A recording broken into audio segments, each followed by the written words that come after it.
ज्ञेयं शुभं कलिमलोघारं सुवाक्यं नेयं मुदायतिः परे परिपूज्यमानं सेव्यं भजामि चित्तरूपमजम्। बोलिए सद्गुरुदेव की जय। परम पूज्य प्रातः स्मरणीय सद्गुरुदेव की।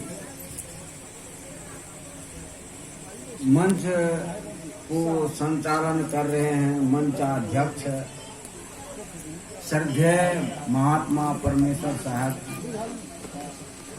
अन्यान्य संत महात्मा गण तथा सत्संग स्थल में उपस्थित देव एवं देवी।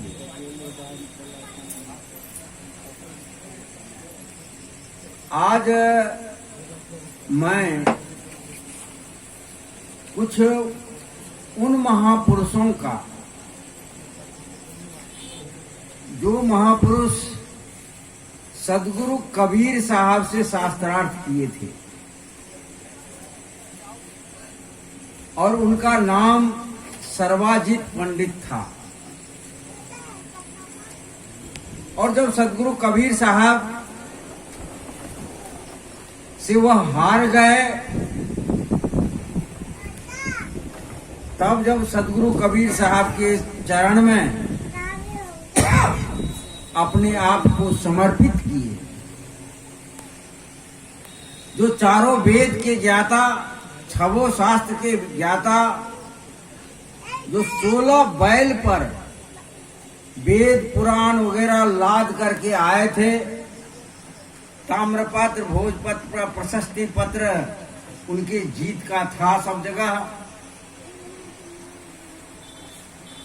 वह सर्वाजित पंडित जब सदगुरु कबीर साहब के दरबार में आए तो पूछा था कि कबीर साहब का घर कहाँ है। तो एक पानी भरने वाली सदगुरु कबीर साहब की शिष्या, जिसका नाम कमाली थी, उन्हीं से पूछा तो कमाली ने जवाब दिया था सर्वाजित पंडित को, कबीर के घर शिखर पर जहां सलाह ली गैल, अब पावन टिके पपील का, तहां पंडित लादो बैल। ये जो तुम है पंडित कबीर साहब के घर पूछते हो, तो सुनो, कबीर साहब के घर वह शिखर पर है, उस चोटी पर है। इस चोटी पर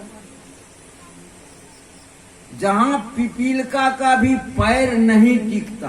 पिपीलका कहते हैं जो छोटी सी बाल के कतरन जैसे लाल लाल चीटी देखे हैं, कहते हैं कि वहां उतनी चिकना है और उतना छोटा जगह है कबीर का घर, जहां वे छोटी सी पिपीलका का भी पैर फिसल जाता है, वह नहीं पहुंच पाते। तो तुम यह 16 बैल लाद करके कबीर साहब के घर पर कैसे पहुंचोगे? तो वही सर्वाजीत पंडित जब सदगुरु कबीर साहब के शिष्य हो गए, उन्होंने पद की रचना की थी। 8 चरण में 8 को उसका बंद है, जिसमें मैं एक बंद का आपके सामने रख रहा हूं। सर्वाजित पंडित जो बाद में जब साधु के वेश में आए, उनका नाम सूरत गोपाल साहब पड़ा, जो कबीर चौरा का आचार्य हुए। और उसी समय से कबीर चौरा गादी के आचार्य पीठ पर क्रमशः अभी 24वां शायद गुरुपद पर विवेक साहब हैं। तो सूरत गोपाल साहब ने अपने अष्टक छंद में जो वंदना किए हैं उसकी एक कड़ी, एक बंद आपके सामने रख रहा हूं। जही जही बस जरत सुर असुर नर, तेहि काम्य कर्म को त्यागिए, गुरु ज्ञान रक्षक जग परीक्षक, ताहि चरणे लागिए। लखि पर स्वमत गति भनित वेद, विरुद्ध वचन सुधारिए, गुरु ब्रह्म मुख अरु जीव माया, सार मुख सुविचारिए। ये अष्टक छंद के दूसरा छंद है। इसमें सदगुरु सूरत गोपाल साहब कहते हैं, जही बस जरत सुर असुर नर। किसमें जर रहा है? सुर असुर नर, सारा संसार के सभी लोग, सभी देवता असुर किस आग में जल रहा है? वह क्या है जो सबके भीतर में है लगा हुआ? कहा वह क्या है? काम में कर्म को त्यागी। कामना रूपी आग सबके अंदर में जल रही है।